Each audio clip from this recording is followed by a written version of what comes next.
we at? 992 on that one. Oh, we got to 10:05 on jump number 2. Oh, that one was bad. All right, we're gonna call that like 9.5 meters. That one was terrible. All right, welcome back to the best damn training channel on YouTube. Today's an exciting day. Starting a brand new program, brand new unit program that I'm gonna be launching next week, September 22nd on Train Heroic. It is going to be a monthly subscription program where you can follow along with everything that you're gonna see here on the YouTube channel.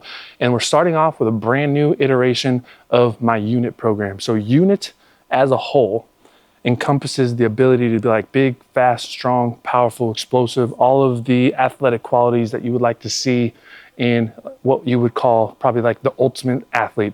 So we're gonna be focusing a lot on the acceleration sprints, the max velocity sprints, but we're not gonna focus so much on that longer sprints like we've been doing for the past 12 weeks. We're gonna dial this back down to a 40-yard dash.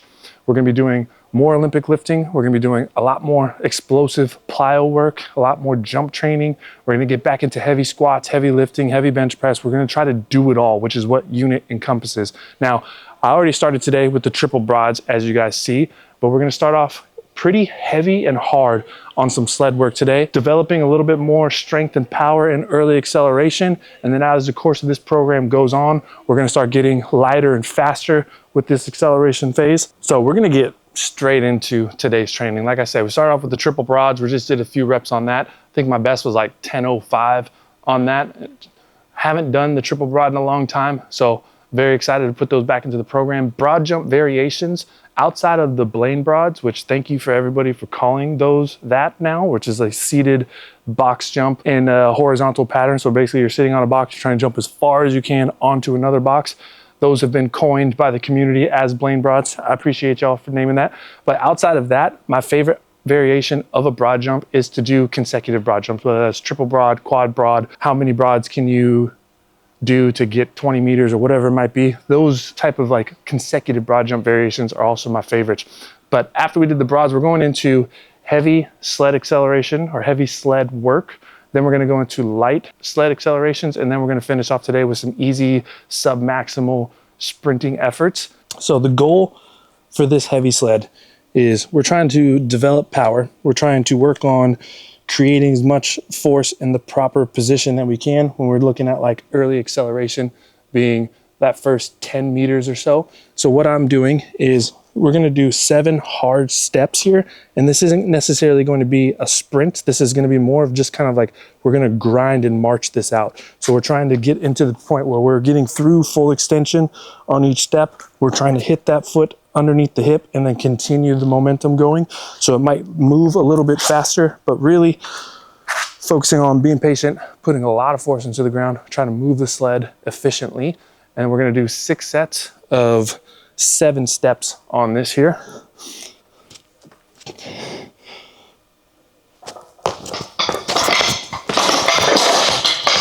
So the rest in between this is about a minute. I'm not resting a lot long because 7 steps doesn't take a lot out of me. I don't have to worry about taking a full rest in between. I think it's pretty arbitrary when you're looking at this. But what I'm really focusing on doing is just getting into position, letting that weight force me to put myself into the correct posture to be able to produce force into the ground. So I got 80 kilos on this sled. And as you can see, like I'm already leaning forward and that sled is holding me in position, which is the benefit of using heavy sleds, is it forces you to get into that proper position so you can push through and be able to create force in the most optimal way to move that external load. And the reason I do 7 steps is because for me, generally 7 steps brings me to about that 10-meter mark. And that first 10 meters is all about producing as much horizontal force that you can do, creating as much power, putting those feet on the ground and projecting yourself in a horizontal manner as efficiently as you can. And using a heavy sled is going to allow us to do that.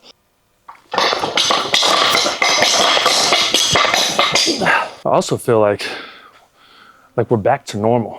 Those who've watched the channel for a long time know that usually in the mornings, there's people in here walking, and today they're back. They haven't been here for 2 months, but today, I guess it's the new program for everybody.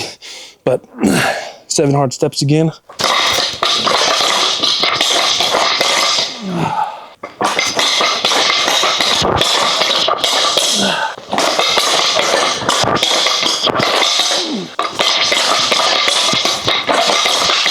All right, so the format for acceleration days, at least for the next 4 weeks, is a variation of the unit combine acceleration complex that I use. So those who have been on that program or that have done that program in the past, when we did the heavy sled into a light sled into an unresisted, but we did those all in a complex where we went from like 2 heavy sled sprints straight into 2 light sled sprints straight into 1 unresisted sled or unresisted acceleration.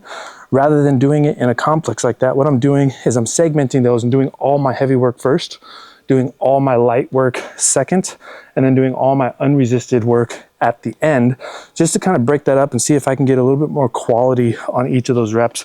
Because what I found when I did the acceleration complex is I would program for myself to do like 2 rounds and it would be fine. And then when I started increasing the volume, and let's say I wanted to do 3 rounds, that 3rd round for the light resisted acceleration and sometimes for the unresisted acceleration, I felt like the quality on that dropped because I was so fatigued, because at that point I've already done 9, 10, 11 sprints. So what I'm doing today is I'm using the broad jumps and the really heavy sleds to be kind of like my strength power development for today's session. Then we're gonna move into a lighter sled, and now we're gonna start introducing a little bit more velocity and trying to get a little bit more explosive. And then we'll end the session with some unresisted accelerations at about 90, 95%, so sub-maximal work. And the reason I wanna do some sub-maximal work is because I wanna focus on hitting positions and being very disciplined through this first 20 to 30 meters. Because if I'm gonna run a 40-yard dash, I need to be able to hit those positions and be very patient to be able to accelerate in the most efficient way to give me the best opportunity to run the fastest 40-yard dash. So that's kind of the goal for the first 4 weeks for the acceleration phase, is develop strength and power in early acceleration, introduce velocity towards later acceleration, and then put it all together with some unresisted acceleration work at the end of every session. So I'm lacing them up right now. I'm gonna take about half the weight off the sled here, and we're gonna do some 20-meter sled accelerations now and try to introduce a little bit more velocity into today's training session.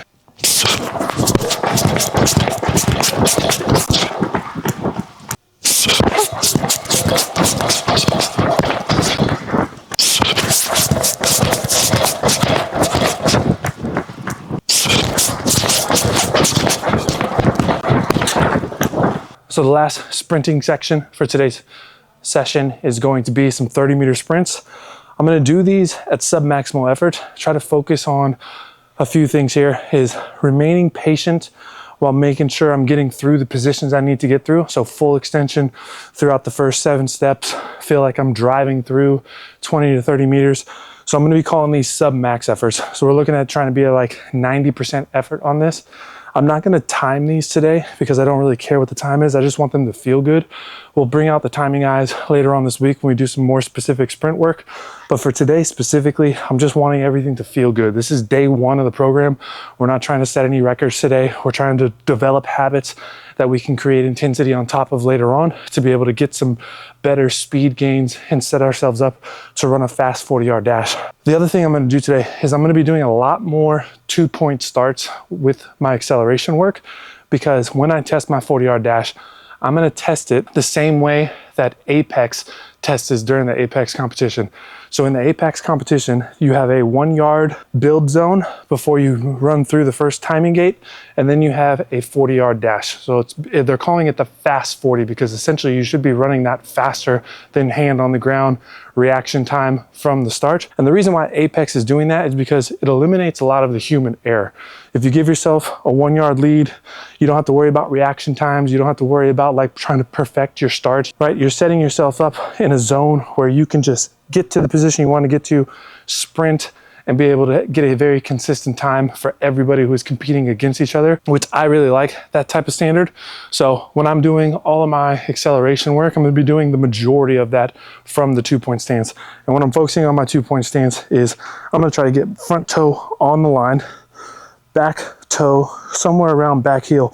And I'm going to practice getting into like a deep squat so I have enough room to kind of push and explode out of that position there. We're looking at doing 2 reps on this, make them feel good, sprint hard, not maximally though.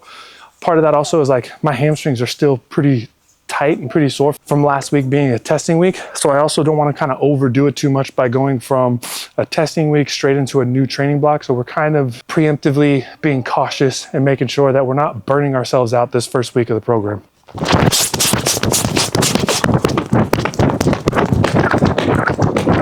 All right, so what I'm also gonna do, I'll show you guys a little side preview. I don't need to see the full 30 because I'm not running as hard as I can. I'm not timing it. So I'll show you guys the 2-point stance, the focus of what I'm doing. And then those who are gonna be competing in Apex, maybe you're watching this and you're going down to Austin, October 25th for the first Apex Open. You'll be able to hopefully get some tips and tricks to be able to set yourself up to get the best first step in that fast 40, because that first step becomes very important when you have a 1-yard lead. You've got to set yourself up to be able to run as fast as you can in that 40-yard window. So I've got my start line here. We're just going to call this the first yard maker. This is 1 meter, so yard is obviously going to be a few inches shorter than that, but just for visual effect, you guys can see the line here, you can see the line there, and this is what I'm focusing on as I'm going to be thinking about projecting myself through this position to set myself up to run as fast as I can. Normally in a 2-point stance, especially in sports, this is the general position most people are in. And when you're in this position here, you're not necessarily trying to accelerate as quickly as you can, and you're not trying to get to the position where you're going to be running linearly as fast as you can. You set yourself up in a position this way because let's say you're a wide receiver, or even in basketball, like you have an obstacle that you're trying to run around. So you're not just head down trying to get going. You have to keep your eyes up. You have to stay a little bit more tall, and that's going to allow you to make judgment calls within sport to be able to get yourself in the best position to perform the role in which your position is for that sport. Now we're looking at a 2-point stance for something like the fast 40. What I want to see is bigger knee bends, head down, because I want to treat this as close to a 3-point stance as I can without having my foot down onto the ground, but also set myself in a position where I can project as hard as I can through that first step. So what I'm looking at doing here is not getting so much of a wide stance, bring that back foot forward, get a little bit more of a knee bend, and think of it as like my hand's down on the ground, but it's not really. Backhand is going to come into that hip pocket area, and I'm going to initiate that push off that back step so I can explode through the front. So slightly starting the push from the back foot and then essentially going off both feet before I get into that first projection angle as I'm going through this. So even though I'm going 90% over the course of 30 meters, I'm going as hard as I can really for these first 3 steps. So get yourself down, create bigger knee angles, get onto that ball of the foot. You don't want to spend a lot of time on the heel and feel like you have to roll through your foot and then push through. So try to feel like you're on that midfoot, ball of the foot area. Back foot should be on the toe. You definitely don't want that back foot to be flat down onto the ground. And then from here, initiate the push, explode through that lead leg, and big arms as you explode through to be able, I just went same arm, same leg. That is not what you want to do. Big arms as you explode through so you can create as much horizontal projection as you can and be able to maintain position through that first step. Hopefully I do a good rep here. This is kind of how I want it to look.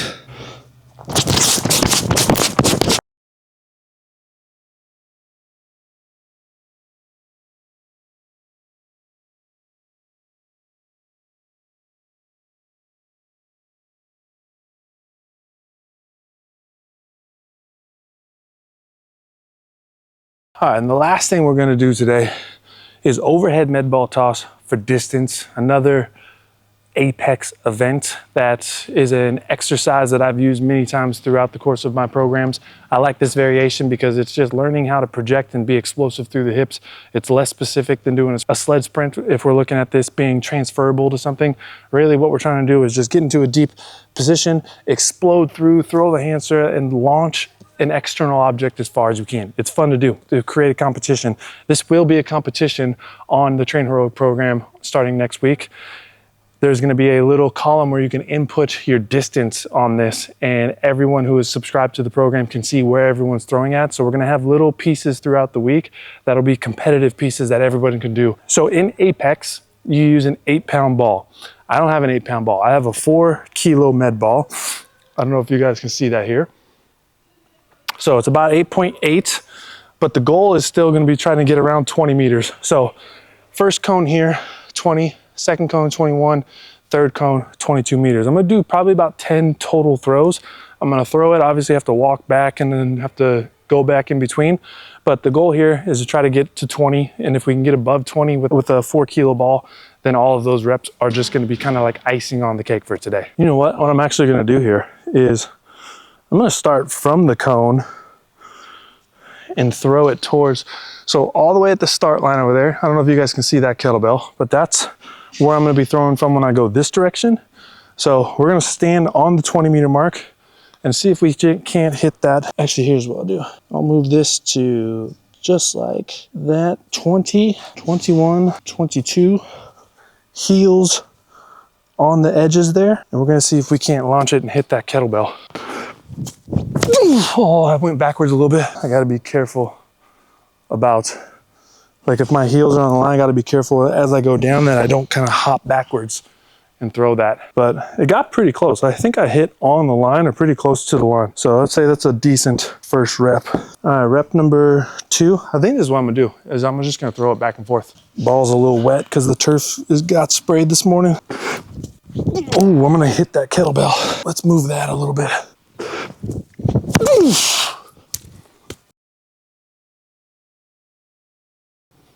But can I see? It looks like it landed right here, which would put me at 21 plus. I don't know if that's the mark though. We're gonna stand back on the 20. I'm gonna try to throw this straighter as well. Actually, I'm gonna give myself a little bit of room. I'm gonna stand past the 20 because I feel like when I get down to the bottom, I kind of hop as I throw, and I don't wanna make sure that I'm hopping past the line. So I'll give myself an extra half a step forward. So I had to move the kettlebell, but we're just gonna throw this as far as we can. We're trying to hit the net. Let's just try it. It'll be over 20 meters if we hit the net. Ooh, okay. We're definitely throwing 21 because that landed pretty much at the base of the net. And if you guys can see from here, I've got this much space between the line at which I throw and the net. So we're definitely over 20, which is good. That is 1, 2, 3 throws.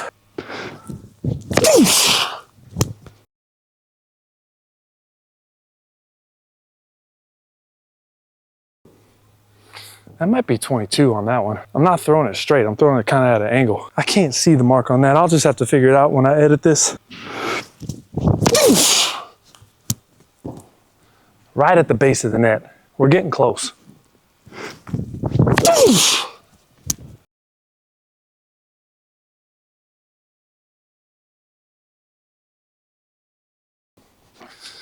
That's gotta be 22, right? But I can't tell where it's hitting out on the turf right now today. All right, that definitely hit the net. 100% hit the net on that one. So when we get done with this, we'll measure from the line to the net.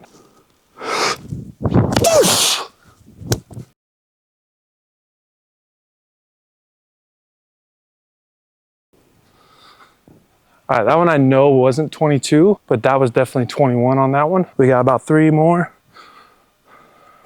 I kind of like throwing to the net more because it gives me a more accurate visual on where that ball hit. Like the last one I threw from here definitely hit the net before it hit the ground. So I know for a fact, like I'm at least throwing to the net so I can measure that out. But when I'm throwing it this way, I kind of turn around and you can't see exactly where it hits. Like sometimes it can make a mark and you see like a little bit of like a round circle, but because the turf got sprayed, there's wet spots and there's dry spots. So if it hits a wet spot, then you can't see anything. So it's hard to tell exactly where that ball's hitting. But with the net, you at least have a better visual. Again, that hit the track behind the net. On that one, you heard it hit, and it hit the track, so which means it's going past the end of the turf here. Oh.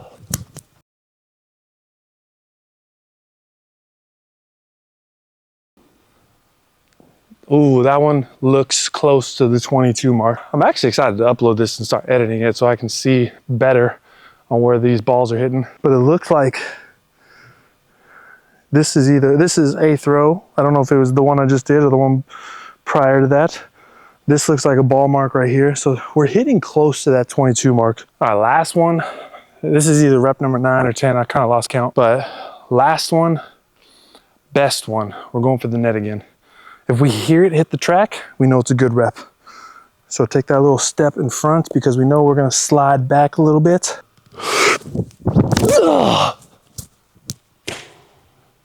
On the track again. Let's fucking go. So we definitely, you guys can see the net here and where the track is. I definitely hit the track on a couple of those. Like that ball is coming down and hitting at the base of the net, beginning of the track somewhere. So I'm just gonna measure to the end of the turf here because we'll know that that's exact. And I'll start off, I'll go from this 1 meter marker line here. Boom, so we got the 1 meter line right there. So we got 1, 10, 20, 30, 40, 50, 60, because I was measuring from the beginning of this line. My heels were on that line, so 1.60 meters. I'm throwing from the 20 meter mark. So I'm throwing at least 2160 on that. So there you have it. 4 kilo ball, 8.8 pounds, 2160. We'll call that official because it's at least 2160. Could be more depending on where it's hitting exactly on the track, but we don't care about that. So that's it for day 1 of this new unit program. I think it's going to be incredible. Tomorrow we're going to go into the weight room, which I'm excited for, but I'm also kind of dreading it a little bit because I have some stuff planned in terms of weight room work that I feel like is going to make me very sore for the next week after this first week of training. So we just kind of got to get through it, get to the weight room, move some weight, get sore, let that recovery happen, and then start hammering it and become an absolute fucking unit on this program. So I appreciate y'all for watching. If you like what you see, make sure to like the video. If you want to see more, make sure to subscribe. Keep a lookout. I'm going to drop a link later on this week on how you can sign up for the new Train Heroic program if you want to follow along with this program. So this week's going to be kind of like the first week preview of what this program is going to look like. And if it's something that you want to do, be on the lookout. I'll drop the link for you guys. You guys can sign up. It's going to be $29 a month, or you can pay $2.99 for the year, which ends up coming up to like you get over 2 months for free if you want to pay a year up advance. But it's up to you. Other than that, I'll catch you on the next one.